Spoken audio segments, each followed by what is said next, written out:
ফিজাস রান্নাঘরে সকলকে স্বাগত জানাই। আজকে দেখাবো গ্রীষ্মকালীন সবজি দিয়ে একেবারে ঘরোয়া খিচুড়ি। সেটা কিভাবে করবেন আর কি কি ইনগ্রেডিয়েন্টস দিয়ে করবেন সেগুলোই আজকে আপনাদের সঙ্গে শেয়ার করব।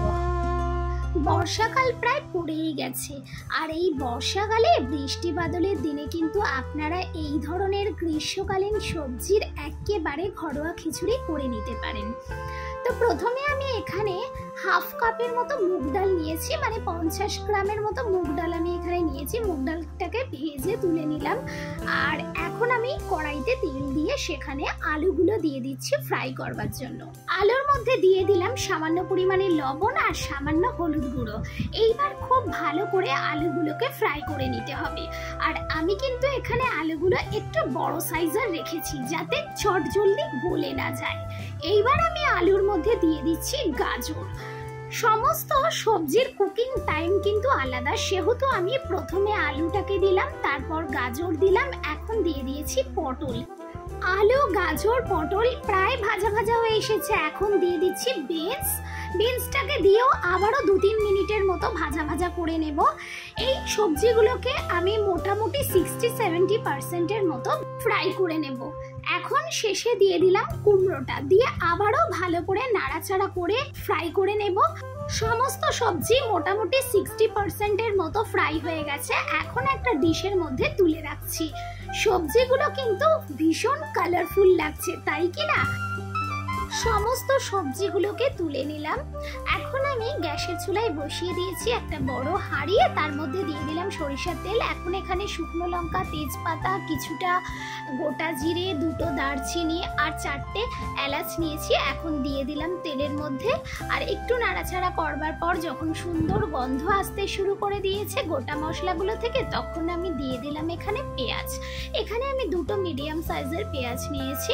আর পেঁয়াজটা এখন একটু ভাজা হয়ে এসেছে। এখন আমি দিয়ে দিচ্ছি স্লাইস করে কেটে রাখা টমেটোটাকে দিয়েও ভালো করে নাড়াচাড়া করে নিচ্ছি। এখন টমেটো পেঁয়াজ প্রায় ফ্রাই হয়ে গেছে। এখন আমি এখানে দিয়ে দিচ্ছি 1 টেবিল চামচ আদা বাটা আর দিয়ে দিলাম 1 টেবিল চামচ রসুন বাটা। আদা রসুনের কাঁচা গন্ধটা চলে যাওয়ার পর এখন আমি একটু জল দিয়ে দিলাম যাতে নিচে না ধরে যায়। এবারে দিয়ে দিলাম 1 টিস্পুনের মতো হলুদ গুঁড়ো আর দিয়ে দিলাম 1 টিস্পুনের মতো লঙ্কার গুঁড়ো। আর এখানে দিয়েছিলাম 1 টিস্পুন জিরের গুঁড়ো, 1 টিস্পুন ধনে গুঁড়ো। আর দিয়ে ভালো করে মশলাটাকে 2 মিনিটের মতো কষিয়ে নিয়েছি। তারপর যখন মশলা থেকে তেল ছাড়তে শুরু করে দিয়েছে, তখন আমি এই ভিজিয়ে রাখা চাল আর 3 রকম ডাল, ছোলার ডাল, মসুর ডাল আর মুগ ডালগুলো দিয়ে দিলাম। দিয়ে ভালো করে চালটাকে মশলার মধ্যে কষিয়ে নিলাম।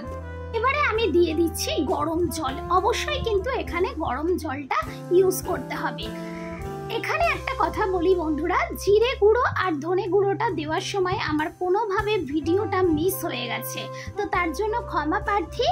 এখন আমি এখানে দিয়ে দিলাম স্বাদ মতো লবণ। এইবারে ভালো করে নাড়াচাড়া করে আমি ঢাকনা দিয়ে 15 মিনিটের জন্য রান্না হতে দিলাম। 15 মিনিট পর ফিরে এসে দেখছি এখন কিন্তু চালগুলো মোটামুটি 70%-এর মতো সিদ্ধ হয়ে গেছে। এখন আমি এই সবজিগুলো দিয়ে দিচ্ছি। যে সবজিগুলো আমি ভেজে রেখে দিয়েছিলাম সেগুলো দেওয়ার পর আরও একটু লবণ দিয়ে দিচ্ছি যাতে সবজিগুলোর মধ্যেও খুব ভালোভাবে লবণটা ঢুকে যেতে পারে। এবারে ভালো করে নাড়াচাড়া করে দিয়ে আবারও আমি এখানে ঢাকনা দিয়ে 10 মিনিটের জন্য রান্না করব। 10 মিনিট পর ফিরে এলাম। এখন দিয়ে দিচ্ছি একটুখানি চিনি আর দিয়ে দিলাম কটা স্লাইস করে রাখা টমেটো। একটু যদি পরিমাণ মতো আপনারা এখানে চিনি অ্যাড করতে পারেন তাহলে খিচুড়ির স্বাদটা কিন্তু আরও সুন্দর হয়। এখন যতটা জল আছে এটা শুকিয়ে যাওয়া পর্যন্ত অপেক্ষা করব। তো দেখুন 10 মিনিট ঢাকা দিয়ে রান্না করবার পর জল পুরো শুকিয়ে গেছে। এখন আমি এখানে উপর থেকে একটু বেশি করে ঘি দিয়ে দিলাম, মানে 1 টেবিল চামচের মতো, আর কিছু কাঁচা লঙ্কা ছেঁড়া দিলাম আর উপর থেকে একটু গরম মশলা দিলাম। দিয়ে একটু নাড়াচাড়া করে দেব যাতে সমস্ত খিচুড়িটার মধ্যে এই ঘি আর গরম মশলার ফ্লেভারটা মিশে যায়। 1 দেখুন খিচুড়ি একদম রেডি। বর্ষাকালে এইভাবে যদি আপনারা বাড়িতে খিচুড়ি তৈরি করেন তাহলে বারবারই কিন্তু এই রকম খিচুড়ি খেতে ইচ্ছা করবে। যারা ইউটিউব থেকে দেখছেন এখনো পর্যন্ত চ্যানেলকে সাবস্ক্রাইব করেননি, রেসিপি যদি ভালো লেগে থাকে তাহলে চ্যানেলকে সাবস্ক্রাইব করে পাশে থাকা বেল আইকনটি প্রেস করবেন যাতে সবার প্রথমে নোটিফিকেশনটি আপনার ফোনে পৌঁছে যায়। আর যারা ফেসবুক পেজ থেকে দেখছেন তারা পেজকে ফলো করবেন।